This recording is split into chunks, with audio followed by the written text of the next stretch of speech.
The case of the stolen sketchbooks. Leo is a helper at the Grand Hotel in New York. After work, he likes to drink coffee. There's a coffee shop across the street. A woman sits near the window. He sees her every day. It is her again, Leo thinks.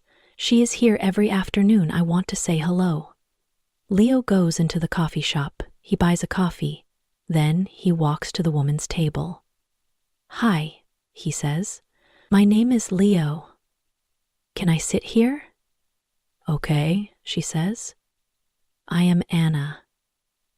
"I come here for coffee every day after work," says Leo. "I work at the Grand Hotel." He smiles. "You have nice blue eyes." "Thank you," she says. She does not smile. "Is something wrong, Anna?" Leo asks. "You don't look happy." It is nothing," she says. "Tell me," says Leo. "Maybe I can help." "Well," she begins, "my uncle is staying at the Grand Hotel. He has my books. I like to draw. When I ask him for the books, he says no. He wants me to go back home to Chicago. But I don't want to go back. He is not nice." "How long will he stay at the hotel?" asks Leo. 2 more days, says Anna. "He is in room 724. "Maybe I can get the books for you," says Leo. "Maybe I can go into his room." "Can you?" she says. "Meet me here tomorrow afternoon at 4:30, says Leo. "Okay, thank you," says Anna. "Thank you very much." She looks at her watch. "I have to go now. See you tomorrow." When Anna goes back to her hotel room, she makes a phone call. "Hello," she says. "It is me. It is okay. The man will do it. Yes, I will get them from him tomorrow afternoon." "Okay, I can meet you there the morning after at 10 a.m. Don't forget to bring the money, $2,000. The next morning, Leo gets to work early. He wants to find room 724. "I need to wait for Anna's uncle to leave," he thinks. "I don't know his name, but it doesn't matter." Leo watches the door of room 724. He sees the cleaning woman come to clean the rooms. A few minutes later, a man comes out of room 724. That must be Anna's uncle, thinks Leo. Leo waits for the man to leave. He waits for the cleaning woman to go into room 724. "I need to look in the room," he thinks. Leo waits for the woman to leave the bedroom. Then he goes into the room. He starts to look for the books. "I must be quick," he thinks. "Where are they?" Suddenly, Leo sees the books near the bed. "I found them," he thinks. He starts to look at the pictures. Wow, Anna is a good artist. These are good. Leo is leaving the room when he hears the cleaning woman shout. "Hey," she says, "what are you doing? Come back." Leo does not stop. Leo finishes work that afternoon. He leaves the hotel through a door on the next street. When he gets near the front of the hotel, he sees the man from room 724. That's him again, thinks Leo. That is Anna's uncle. Leo waits for the man to go into the hotel. Then he goes to the coffee shop. Anna is at the same table in the coffee shop. Leo buys a coffee and sits with her. "I have them," he says. He puts the books on the table. "That's great," says Anna. "How can I thank you?" "You can meet me later," Leo says, "after I go home and change my clothes." "I am sorry, Leo," says Anna. "I can't tonight. Maybe tomorrow night?" "Okay," says Leo. "Tomorrow night we can get something to eat first." "Yes, okay," says Anna. "I have to go now, but meet me here tomorrow evening at 6 o'clock. Anna gets up to leave. "Don't forget your key," says Leo. "Oh, thanks," says Anna. She takes it from him quickly. "See you tomorrow." Leo is finishing his coffee when he sees his friend David. "You are in trouble, Leo," says David. "Mr. Stone's books are not in his room, 724, and there are pictures of you going from that room." "Who is Mr. Stone?" asks Leo. Suddenly he does not feel well. "He is an artist," says David. "His pictures sell for a lot of money. and his books sell for a lot of money too. Do you have them? Asks David. No, a woman has them, says Leo. What woman? Asks David. A woman with blue eyes, says Leo. He tells David about Anna and her uncle. But that is not true, says David when Leo stops talking. Mr. Stone does not have a wife or a daughter. You have to find that woman and get the books, Leo. And you have to do it before the police find you. Leo walks home to his small room. How am I going to find her, he thinks. She has Mr. Stone's books now, so she is not going to meet me again. Is she going to sell them for a lot of money? There is a police car in the street next to Leo's room. Oh no, he thinks. They are waiting for me. I can't go into my room now. That night, Leo sleeps on a train in the subway, but early the next morning, "Hey, you," says a man. He is the subway cleaner. "Get up, you can't sleep here all day." "Sorry," says Leo. People are coming to get their trains now. One of them stops and looks at a picture in his newspaper. Then he looks at Leo. It is him, thinks the man. It is the young man in the newspaper picture. The police are looking for him. Suddenly, Leo sees the man looking at him, and he sees his picture on the front of the man's newspaper.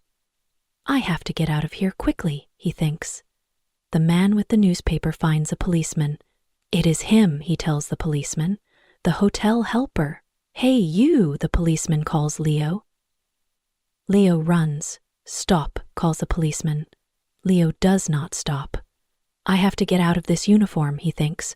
People know I am the helper. Maybe David can give him something different to wear.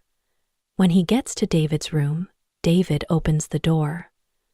I need something to wear, Leo tells him. I can't go back to my room. My picture's in the newspaper. Yes, I know, says David. It is okay, come in. What about the woman? Asks David. Do you know anything to help find her? Yes, Leo says suddenly. Her key. A key to a room in the Wave Hotel. It is a small cheap hotel near 42nd Street. She must be staying there. What time is it? Nearly 9 o'clock, says David. Maybe she is there now, says Leo. I have to go.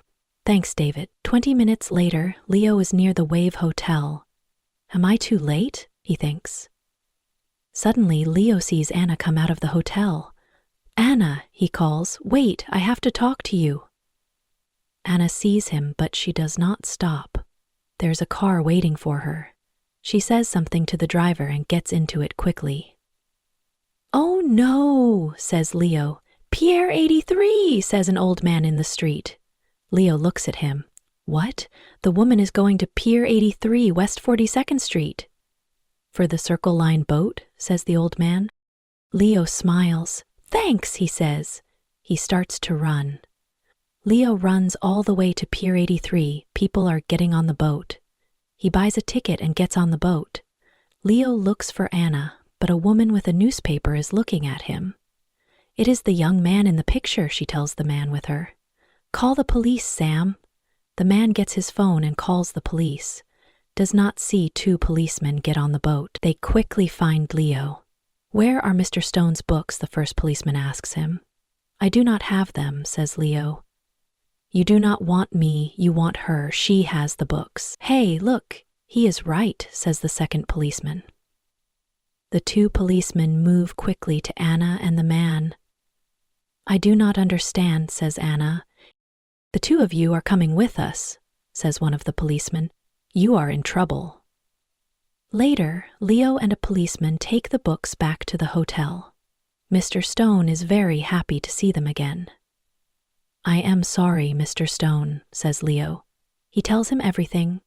It is okay, says the artist, smiling. But stay away from women with nice blue eyes. Section 1.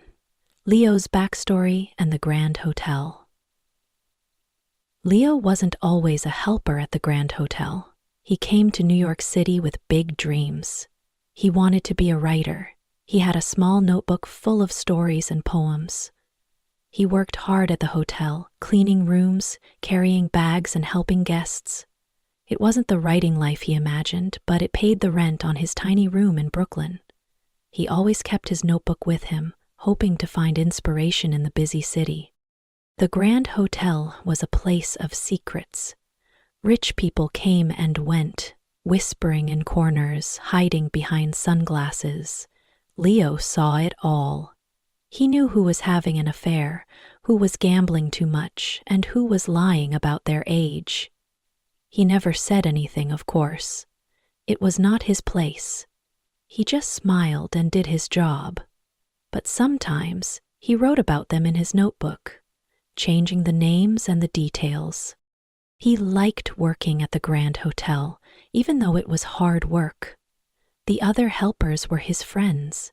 They shared jokes and stories during their breaks. They helped each other when things got busy. Maria, who cleaned the rooms on the 5th floor, always brought Leo cookies that her grandmother made. Carlos, the bellhop, taught Leo how to fold a towel into the shape of a swan. The coffee shop across the street, the Daily Grind, was Leo's escape. After a long day of work, he would go there to relax and drink coffee.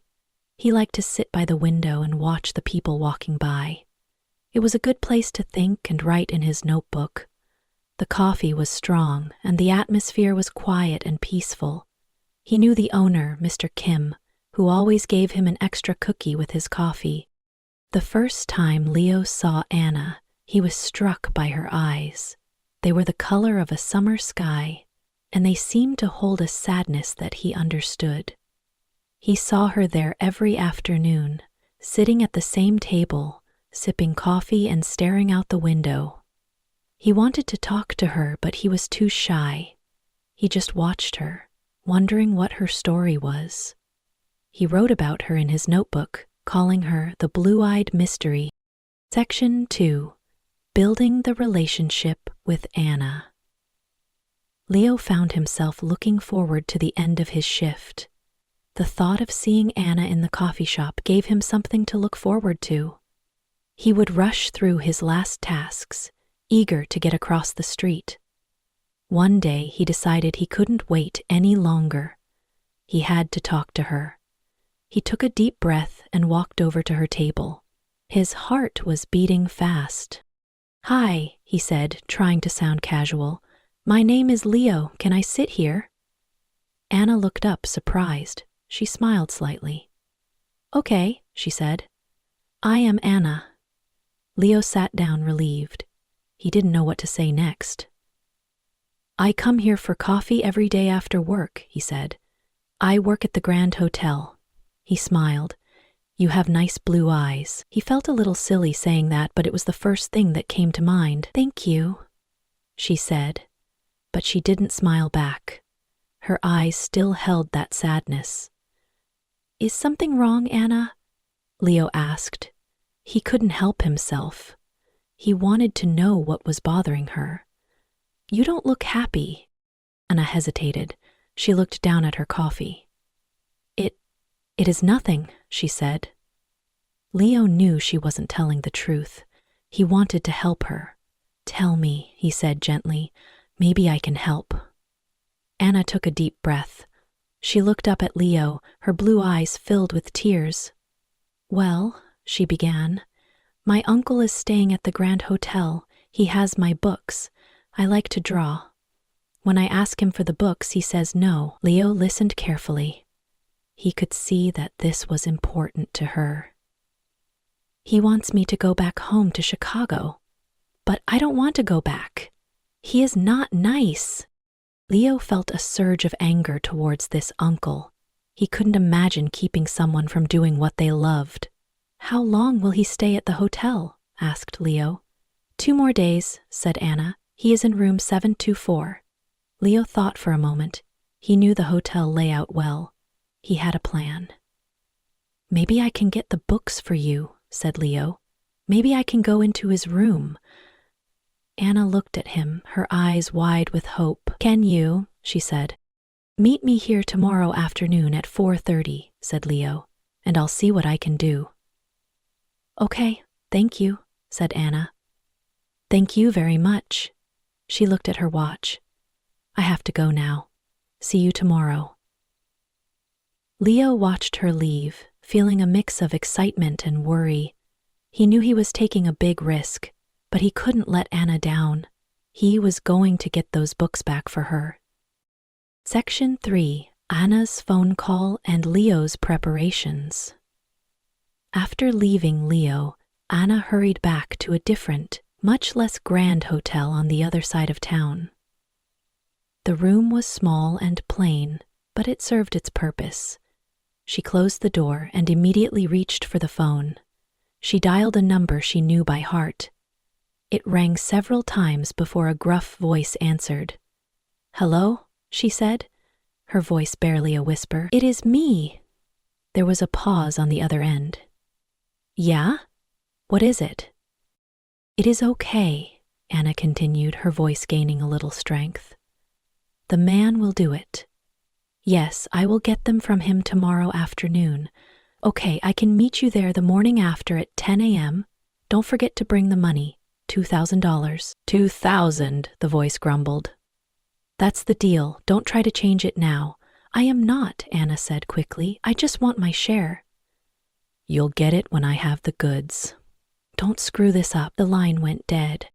Anna hung up the phone, her hands trembling. She knew she was playing a dangerous game, but she saw no other way out. Meanwhile, back at the Grand Hotel, Leo was already planning his next move. He knew he had to be careful. He couldn't afford to get caught. He thought about the best way to get into room 724 without being seen. He decided to come in early the next morning. He wanted to observe the room and the cleaning schedule. He also needed to find out more about Anna's uncle. He went to the hotel's computer and looked up the guest list. He found the name, Mr. Stone. Mr. Stone, Leo muttered to himself. Who is Mr. Stone? He made a note to ask David if he knew anything about him. He spent the rest of the evening cleaning rooms and helping guests, but his mind was on Anna and the sketchbooks. He practiced opening doors with a paperclip in case he needed to. He knew it was a long shot, but he wanted to be prepared for anything. When he finally went back to his room in Brooklyn, he couldn't sleep. He kept thinking about Anna's sad eyes and Mr. Stone's locked room. He knew he had to do everything he could to help her. He was determined to get those books back.